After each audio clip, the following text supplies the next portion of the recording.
During our first week of quarantine, me and my friends lived in a small Airbnb in Prince Edward.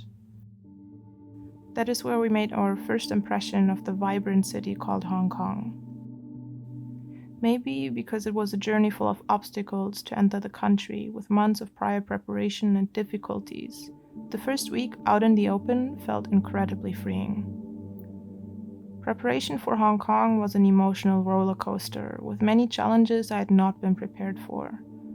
The weeks of uncertainty and waiting had been dragging on my mood and confidence in my own decision. To finally see the city I'd been dreaming of for months and getting to know one part of it a little bit better was both exciting and reassuring.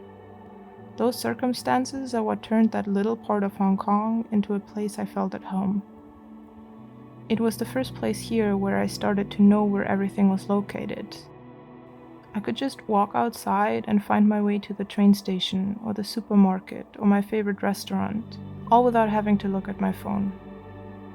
It took away the feeling of alienation that you sometimes get when you first explore a new country.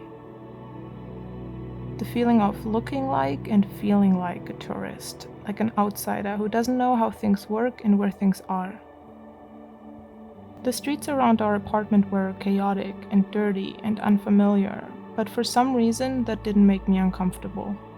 The chaos felt welcoming and interesting, much different from the cold perfection of the richer areas in the center of the city. Our apartment was small and cramped, and it quickly became chaotic with everyone's luggage and trash stuffed in one small room, but we all seemed to grow fond of the place quickly.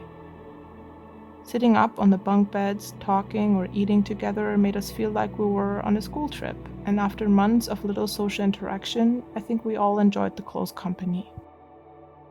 I have many fond memories of that one week in February, and even though it really hasn't been that long since it happened, walking through the same streets and visiting the same shops already makes me feel nostalgic.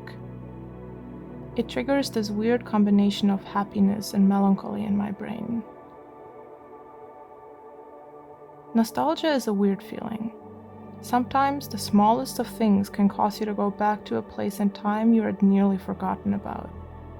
Whatever sight or smell or sound it was that triggered it can make you feel at home, cause you to smile and feel warm inside.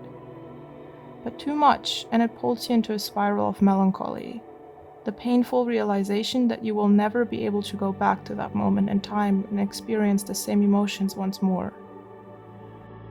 The human brain and its way to deal with the concept of time, its way to process memories and form a perception of ourselves, continues to be this black box of mystery. And nostalgia is one part of that black box's uniqueness. I will probably continue to have this special connection to that part of Hong Kong, and one day in the far future it will be painful to think about how far away it has become. Remembering the moments I spent there, the people I learned to love, and the places I grew to feel at home in will continue to spark this unique emotion in me. The potent experience of nostalgia.